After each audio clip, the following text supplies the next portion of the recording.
A lot of industries are being negatively impacted by this pandemic, and that's a polite way of putting things. So Hollywood, there's no shame in hitting a couple of bumps in the road yourself. And we realize, of course, that some of these bumps are real doozy. You're banging your head against the roof of your car, and you're feeling a bit woozy, but you still went over the bump, and we all saw it. I mean, yes, the studios are trying to protect not just their image, but more importantly, their stocks. They don't want shareholders to lose confidence in them. Because they're already losing money at the box office, they don't want to make things worse by having the value of their company go down. Although, Disney, for instance, Disney Plus is doing so well, their stock's actually going up. Even though, of course, they're running into so many other problems.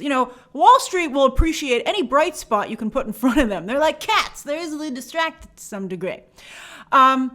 And again, everybody realizes what's going on. And Warner Brothers, AT&T just bought you, so you don't have to worry about that too much. And then I would put as a cherry on top of this obvious sundae, we're not stupid. Wall Street's not stupid. People who follow the industry aren't stupid. The average moviegoer's not stupid. We know what box office is supposed to look like, and we know this ain't it. So stop pretending, it's almost insulting, some of the spin that's trying to be put out there. They're like, and we're like, it's horrible. No offense, we understand, but it's horrible. I think we'd have more respect if they'd just call a spade a spade. But that's what I'm going to do. Welcome to this week's Movie Math. Okay, so yes, welcome to this week's Movie Math, where Warner Brothers has made things awkward. First, the studio wanted to be the savior of the theatrical release, them and Nolan. They're like, we'll save you. And we're like, you're both going to die. But they leaped out there anyway. And now that they're out there, out alone in the cold, they've suddenly made their box office numbers top secret in an effort to spin them, to spin the unspinnable. Because there's no spinning $6.7 million for the entire second weekend. That's not even one day in the second weekend. That's the whole second weekend. Now, the only spin that Warner Brothers and the trades could come up with is that, hey, this is only a 29% drop. But the problem there is that it outs Tenet's opening as really being just $9.4 million instead of the $20.2 million smokescreen number that Warner Brothers tried to spin last week. And they're spinning on top of spins, and they're falling apart. So what is going on? Well, let me tell you about ComScore. The silver lining here is that you guys get to learn something. So ComScore is an industry program. All right, it's a subscription service, and it tracks box office in real time. That's pretty sweet, huh?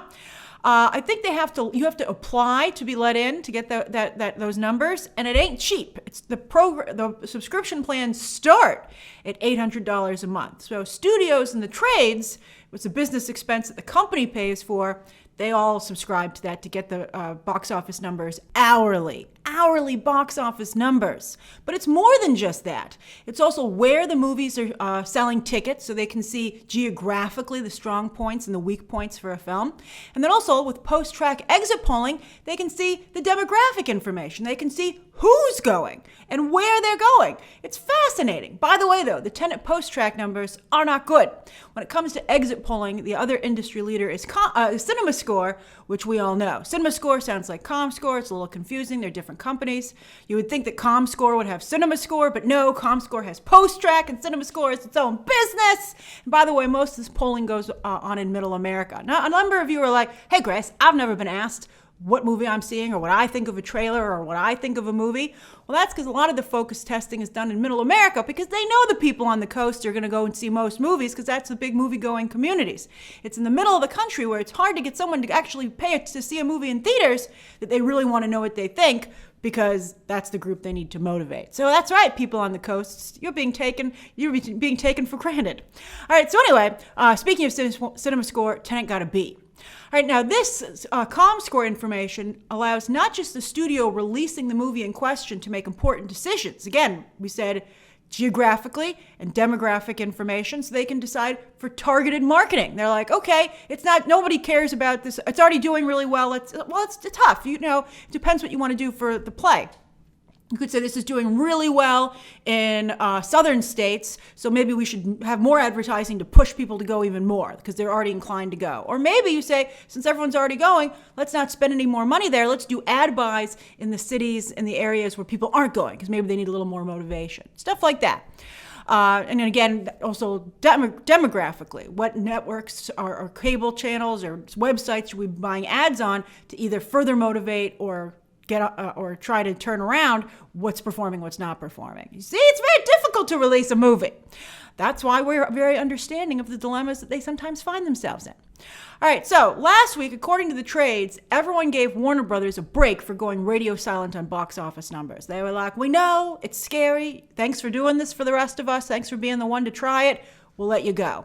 But now that they're silent for another week, people aren't so forgiving.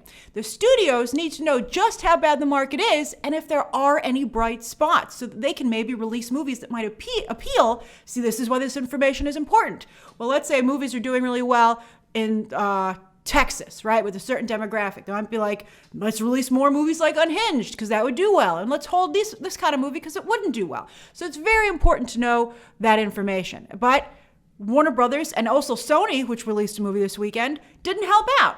I mean, they got the studios got, I mean, it's not that bad a situation. The studios, everybody got the information on Sunday, so you don't have your hourly reporting. You're not really going to release a movie anyway. Come on, that's what I would say if I were Warner Brothers. I'd be like, really? You're going to come out here with me? Let's see it. And then I'll give you my numbers. If you're going to come out here with me, I'll share my numbers with you. Otherwise, pipe down. Hilarious. Now, speaking of wanting the information, all the trades tried to strong arm Warner Brothers with aggressive articles on Saturday. They were like, oh, you want us to spin the numbers for you, but you won't let us in the inner circle. And they were like kind of like veiled threats about like, not cool, Warner Brothers. And then also, I'm sure ComScore behind the scenes was like, Warner Brothers, you got to release hourly information. Because then otherwise, why would anyone pay at least at minimum $800 a month for our service? So again, it's all about the money. I'm sure that ComScore is going to apply pressure as well. Because, will box office numbers go dark? So that's like the doomsday scenario the trades was trying to float this weekend. They were like, maybe this is the end of box office numbers. Because, no one reports streaming numbers. And, movie studios feel at a disadvantage because they have to report performance numbers, yet streaming services do not. However, I would say that's not totally true because streaming services have to report number of subscribers. So they do have to put out some information because, they have shareholders as well. But that's not going to happen. I just think that for a period of time while things are not great, you're not going to get a Thursday night number. You're not going to get a Friday morning number. Usually, Saturday morning we usually get an update as well. But I mean, it's going to be bleak. It's going to be like $1 million. Now that's not good for anybody. It hurts confidence. I mean, these numbers though are so bad. I don't think anyone's going to be like, oh, I bet this weekend it finally turned around all of a sudden. Because, I didn't hear a number, so I'm going to assume it's great. We have 2 weeks of bad numbers now. Going forward, everyone's going to assume they're crap. So maybe that'll also help motivate more reporting going forward. But when things are back to normal, box office reporting will go back to normal as well. Because box office headlines are a very helpful marketing tool. If you ever want to wonder what's going to happen with the situation, just think to yourself, where would it be the most beneficial from a financial position? And that's what's going to happen. All right, now the trades are trying to help Warner. They threatened them on Saturday, but on Sunday they were right back there helping them spin. But let's just face facts. Tenet, which needs $500 million to break even, $450 if you want to cut Nolan and Warner Brothers some slack. You're like, okay, just $450. But it hasn't even hit $30 million domestic in 3 weeks. Because remember, the first weekend was actually for 13 days. It hasn't even hit 30 million. It made 40 million overseas. And I thought that was the domestic number for the domestic total for a moment because that made a little bit more sense. And then I was like, oh my God, it's just 30. You can't spin that. That is less than Nolan's typical opening weekend in a single weekend. And that's now what he has in 3 weeks domestically. The movie is at 200 million worldwide and now open, by the way, in every market. There's no countries left to hit. It will never get to 450, and maybe not even to the 300 that the industry had initially hoped. But that's not Tenet's fault. That's not Warner Brothers' fault. We're in the middle of a pandemic. It's the biggest asterisk and most understandable asterisk of all time. The biggest movie-going cities, New York, Los Angeles, and San Francisco, remain closed. And by the way, we shouldn't think that even when they do open, that things will magically be fixed, because we don't know what those movie-going audiences are going to do when they're put to the test. Because in the places that theaters are open, not only do they have limited capacity, but still, I don't think the limited capacity argument works, because Tenet's playing like every hour and in some places every half hour. So it can make up the lost business if there was said business to be made up. Because simply not enough people still feel safe going to the movies. For instance, this week, a number of you who are theater managers contacted me privately because I was reporting that I was hearing from my sources that Wonder Woman was going to move. Then it did move. And so some of you are reaching out to me and saying at your theaters that with the increased costs for cleaning and the drastically reduced attendance, you're operating at a loss. And that's with a big movie like Tenet and having New Mutants open and Unhinged. What's more, we're also seeing reports that movie theater employees don't feel safe with a lack of PPE being provided to them and being asked to clean up high-risk items like discarded face masks, straws, used tissues, and more. If you're going to a movie theater, please clean up your own trash during a pandemic. And why would you leave a used tissue and a mask of all things? I mean, the straw I can get you wouldn't realize, maybe it wouldn't occur to you, but what are you doing leaving a mask or a used tissue for someone to clean up? That's horrible. It's so disrespectful. I mean, people who work at movie theaters would like to be able to keep their jobs, and it's not looking good for the time being. Because with Wonder Woman, Candyman, and other movies vacating the fall movie season en masse, I mean, it's just beginning. I think Wonder Woman was the first domino, and Candyman followed the same day, and I think you're going to see more over the next week or so. And I think it's looking like movie theaters simply won't be able to afford to stay open, even if studios are willing to trickle in a movie here and there. I mean, New Mutants has made $15.3 million and Unhinged $13.8 million total. Those are domestic totals. Those would be horrible opening weekends, and they're totals. Now, a number of you outside the U.S. are upset that the U.S.'s poor handling of the pandemic is costing you movies. And it's true. The U.S. is still the biggest movie market in the world, and with us offline, it simply doesn't make sense business-wise to release any blockbusters. But even though you're doing better pandemic-wise than the United States, you're not operating 100% movie theater-wise either, because Inception made $544.2 million overseas and Dunkirk $337.2. Tenet is up to just $177.5 in 3 weeks, which is with just, again, 37.3, a little under 40 collected this weekend, which means things are slowing down. And again, it's hit all the countries. There's no countries left to go. In China, that's the biggest overseas market for Tenet, and they're up to $50.8 million in 2 weeks. Only number 3 in the country this weekend, though. So again, losing momentum. It's not going up, it's going down. Mulan did debut in China this weekend with just $23.2 million. Actually ahead of last year's Aladdin, which just goes to show that despite all of Disney's work to appeal to Chinese audiences, it ended up being for nothing. Now, Mulan is a very special and intricate failure, and I'll be making a special report this week to go over it. It's a shocker. Although, much of Disney's own doing. Anyway, personally, I don't see the big theatrical releases being viable again until spring 2021. That's right, spring 2021 at the earliest. I mean, we'll see. I definitely think 2020 is done. And I'm including the holiday season. I just don't see people risking their lives during the holidays. But as for when things will return to normal or close to normal in 2021, that depends a lot on unknown factors like when are we going to get a viable vaccine? And you know what? If a viable vaccine pops up all of a sudden, maybe December will be okay. But I do think September and October are done, and probably most of November. Maybe at Thanksgiving and Christmas you might be able to do something. But again, it's just too early to tell because we just don't know what's going to happen. This is uncharted territory.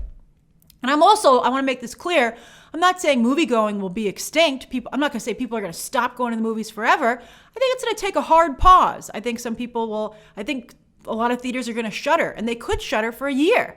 But everyone will return when this is over. I do think economic factors are also playing a big part. Even if people are willing to brave a movie theater, they don't want to pay for it right now. And also, there's aggressive streaming because there's a lot to watch safely in your home. You don't have to go out. And movie theaters, when they do eventually return, are going to have to work very hard to entice people to break their new habit of streaming only. All right, so let's talk about what everyone is streaming.